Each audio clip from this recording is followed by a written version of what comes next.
सबका साथ सबका विकास, सबका साथ सबका विकास। एक नारा सुनाई पड़ेगा कि सबका साथ सबका विकास। ये कैसा सबका साथ सबका विकास है?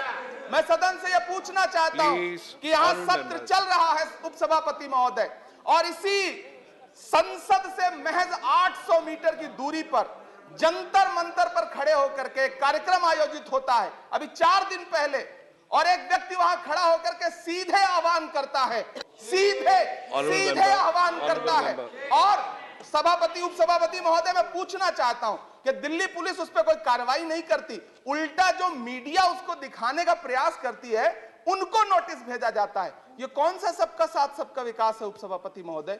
यह हम गाइस, अस्सलाम वालेकुम। मैं मोहम्मद आदिल लेकर आया हूं फिर से इमरान प्रतापगढ़ी का वायरल वीडियो, जो कि संसद है अब्दुल वहाब द्वारा लाए गए रेजोल्यूशन बिल पर के समर्थन में बोले इमरान प्रतापगढ़ी जी, और इसी में मुस्लिमों को लेकर के उठाए सवाल, और बुलडोजर को भी लेकर के कई सवाल उठाए, कई मुद्दे उठाए, और सबका साथ सबका विकास को भी लेकर के कई मुद्दे कई सवाल उठाए इमरान प्रतापगढ़ी जी ने, और घेरा है बीजेपी सरकार को भी। तो हम चाहते हैं ये वीडियो आप लोग भी देखें। तो चलते हैं दोस्तों ये वीडियो की तरफ, देखते हैं फिर ये वीडियो। श्री इमरान प्रतापगढ़ी। बहुत बहुत धन्यवाद उपसभापति महोदय। मैं अब्दुल वहाब साहब द्वारा लाए गए इस रेजोल्यूशन के समर्थन में बात करने के लिए खड़ा हूं।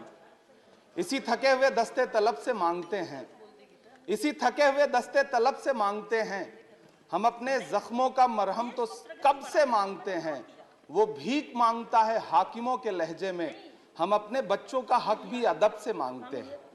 उपसभापति महोदय, ये जो रेजोल्यूशन है इसके जो महत्वपूर्ण 1-2 बिंदु हैं, उसमें एक बात कही गई है कि सच्चर समिति के प्रतिवेदन और अन्य प्रतिवेदनों की सिफारिशों को कार्यान्वित किया जाए, जिसमें मुसलमानों के शैक्षिक और सामाजिक पिछड़ेपन पर चर्चा हो।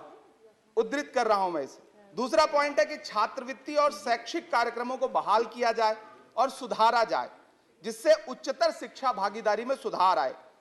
मदरसों के आधुनिकीकरण की बात की गई। मुझे हैरत है, तभी राकेश सिन्हा जी बात कर रहे थे, अभी नहीं है शायद, कहीं चले गए हैं आसपास। उन्होंने अपने भाषण में 23 बार सबका साथ सबका विकास की बात की। अभी गीता जी बोल रही थी, उन्होंने भी कहा कि सबका साथ सबका विकास का बजट आया है, लेकिन वो इसके ये जो रेजोल्यूशन है इसके विरोध में क्यों है, मैं समझ ही नहीं पा रहा हूं। अगर आप सबका साथ सबका विकास का दावा कर रहे हैं, सबका साथ सबका विकास के नारे लगा रहे हैं, तो अगर एक पर्टिकुलर एक कम्युनिटी जो जिस सच्चर कमेटी की सिफारिशों में यह तय हो गया है कि वो दलितों से भी बदतर स्थिति में है, उसका आर्थिक सामाजिक स्थिति ऐसी है, अगर उसके उत्थान के लिए कोई बिल बात कर रहा है तो फिर उसके विरोध में है क्यों? दरअसल ये वही मानसिकता है जो लगातार काम कर रही है, जिसके तहत अमृत काल में भी जो बजट पेश किया जाता है उसमें जो अल्पसंख्यकों का बजट है उसमें 38% की कटौती की जाती है, और फिर कहा जाता है कि हम सबका साथ सबका विकास का दावा कर रहे हैं। ये कौन सा सबका साथ सबका विकास का दावा है? मदरसों के जो शिक्षक हैं उनका कई साल से उनको वेतन नहीं दिया गया है। हमारे पास उनके फोन आते हैं, वो कहते हैं कि हमारी बात सदन में उठाइए, हम भूखों मर रहे हैं, हमारे घरों में चूल्हे नहीं जल रहे। हम जब उनकी बात यहां करें तो विरोध, लेकिन बातें क्या हैं? सबका साथ सबका विकास, सबका साथ सबका विकास। एक नारा सुनाई पड़ेगा कि सबका साथ सबका विकास। ये कैसा सबका साथ सबका विकास है? मैं सदन से ये पूछना चाहता हूं कि यहां सत्र चल रहा है उपसभापति महोदय, और इसी संसद से महज 800 मीटर की दूरी पर जंतर मंतर पर खड़े होकर के कार्यक्रम आयोजित होता है अभी 4 दिन पहले, और एक व्यक्ति वहां खड़ा होकर के सीधे आह्वान करता है, सीधे आह्वान करता है।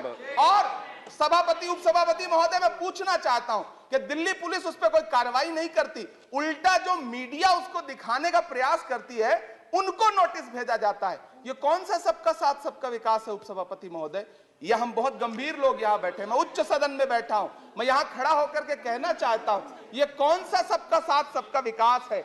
उपसभापति महोदय, इसी दिल्ली में एक सांसद पाए जाते हैं, सत्ताधारी पार्टी के सांसद हैं, वो अपने कार्यक्रमों में सार्वजनिक मंचों पे खड़े होकर कहते हैं कि मुसलमानों का आर्थिक बहिष्कार करो।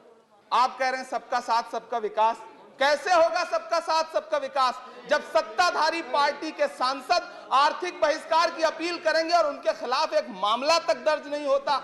प्रधानमंत्री जी अपने भाषणों में सबका साथ सबका विकास की बात करते हैं, लेकिन अफसोस है कि जब राजनीतिक तौर पर विकास करने की बात आती है तो लोकसभा में एक भी टिकट ये सत्ताधारी दल किसी मुसलमान को नहीं देता, राज्यसभा में एक भी टिकट किसी मुसलमान को नहीं देता, विधानसभा में जो बड़े बड़े प्रदेश हैं उसमें एक भी टिकट मुसलमान को नहीं देता।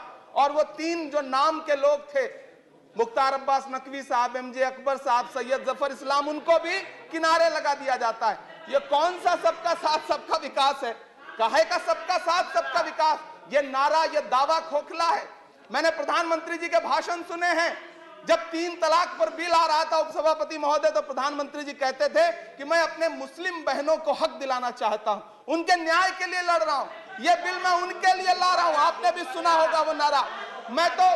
मैं तो उपसभापति महोदय बचपन से जिस विद्यालय का पढ़ा हूं वहां संस्कृत का एक श्लोक सुना करता था कि यत्र नार्यस्तु पूज्यन्ते रमन्ते तत्र देवता।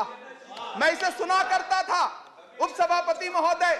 और फिर आज जब यहां सदन में खड़ा हूं तो मैं पिछले दिनों लाल किले से प्रधानमंत्री जी की, लाल किले की प्राचीर से वो भाषण, उनकी वो तकरीर भी सुन रहा था, जब वो कह रहे थे कि महिलाओं को बिना हक दिलाए देश आगे नहीं बढ़ सकता। जब वो लाल किले की प्राचीर से ये बात बोल रहे थे तो उस भाषण के महज 2.5-3 घंटे बाद उनके गृह राज्य गुजरात में बिल्किस बानो के आरोपी रिहा किए जा रहे थे। उसी दिन उन्हें माला पहनाया जा रहा था, उनका सम्मान किया जा रहा था। ये कौन सा सबका साथ सबका विकास है?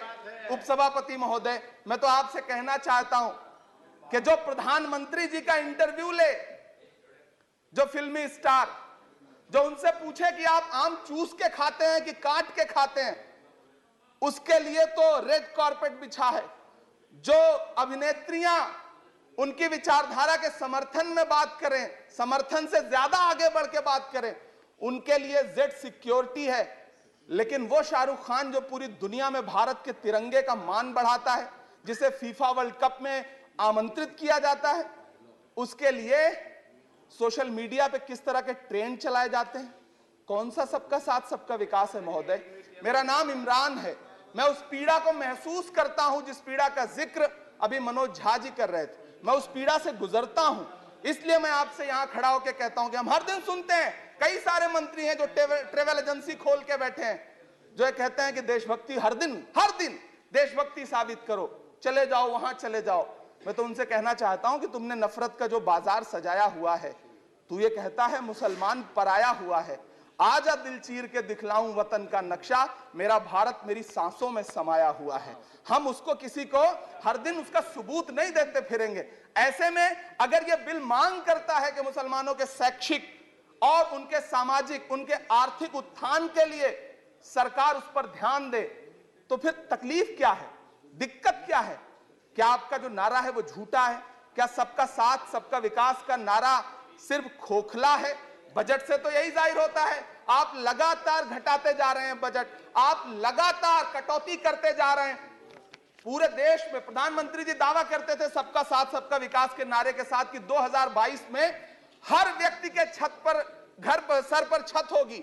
यह प्रधानमंत्री जी का उद्धृत किया गया बयान है। लेकिन मैं तो आपसे यह कहना चाहता हूं, आप असम उठा के देख लीजिए, आप मध्य प्रदेश उठा के देख लीजिए, आप उत्तर प्रदेश उठा के देख लीजिए, एक दैत्याकार बुलडोजर है जो चारों तरफ घूम रहा है, और जिनके सरों पर छत है भी, उन छतों को भी छीन लेना चाहता है। लेकिन क्या प्रधानमंत्री जी इसे देखते नहीं है? क्या भारतीय जनता पार्टी सरकार के जिम्मेदार नेता इसे देखते नहीं है कि वो बुलडोजर सिर्फ लोगों का घर नहीं कुचल रहा है, संविधान को कुचल रहा है, लोकतंत्र को कुचल रहा है। गुवाहाटी हाई कोर्ट की वो का स्टेटमेंट सुनिए आप, पटना के एक जज साहब का स्टेटमेंट सुनिए आप, फिर अदालतों का क्या काम रह जाता है? ऐसे में सबका साथ सबका विकास कैसे माना जाए? उपसभापति महोदय, मैं तो आपसे ये कहना चाहता हूं कि पूरी दुनिया में कहीं भी जब कोई अल्पसंख्यक सफल होता है, किसी उच्च पद पर पहुंचता है, तो हम सारे लोग, हमारे तमाम साथी खुश होते हैं। ऋषि सुनक जब प्रधानमंत्री बनते हैं तो भारत में जश्न मनाया जाता है, मुझे खुशी होती है। आप दुनिया के किसी दूसरे देश में अल्पसंख्यक अगर सफल होता है तो आप खुश होते हैं, मिठाइयां बांटते हैं, लेकिन अपने देश में अल्पसंख्यकों के खिलाफ किस किस तरह के नारे इसी दिल्ली और उसके इर्द गिर्द लगाए जाते हैं, क्या वो हम नहीं सुनते हैं? और अगर सुनते हैं, और अगर पाकिस्तान आपके लिए जिंदाबाद होगा, हमारे लिए हिंदुस्तान जिंदाबाद है, भारत जिंदाबाद है। मैं आपसे ये कहना चाहता हूं, आपसे ज्यादा देशभक्त हूं मैं भारत का इमरान हूं, मैं भारत का इमरान हूं महोदय, मुझे बोलने दें। बाहर भी नहीं बोलने देंगे, यहां भी नहीं बोलने देंगे, ये कौन सी प्रवृत्ति है? उपसभापति महोदय, मैं आपसे ये कहना चाहता हूं, ये जो साझी विरासत, अभी आदरणीय हमारे साथी राकेश सिन्हा जी बात कर रहे थे कि साझी विरासत अल्पसंख्यक बहुसंख्यक में बांटना नहीं है। मैं उनसे कहना चाहता हूं कि आदरणीय जरा सोशल मीडिया पे तो बहुत एक्टिव रहते हैं, रोज चैनलों पर भी बैठते हैं, चैनलों पे होने वाली डिबेट का स्तर देखिए, उसको रोकने के लिए हमारी सरकार रत्ती भर भी कोई कदम उठाना चाहती है? नहीं उठाना चाहती, बढ़ावा देती है। ये जो जहरीली बातें करने वाले चैनल हैं, उनके जो प्रमुख एंकर हैं, उनको सुरक्षाएं दी जाती हैं, उनको रोका नहीं जाता। कौन सा सबका साथ सबका विकास है?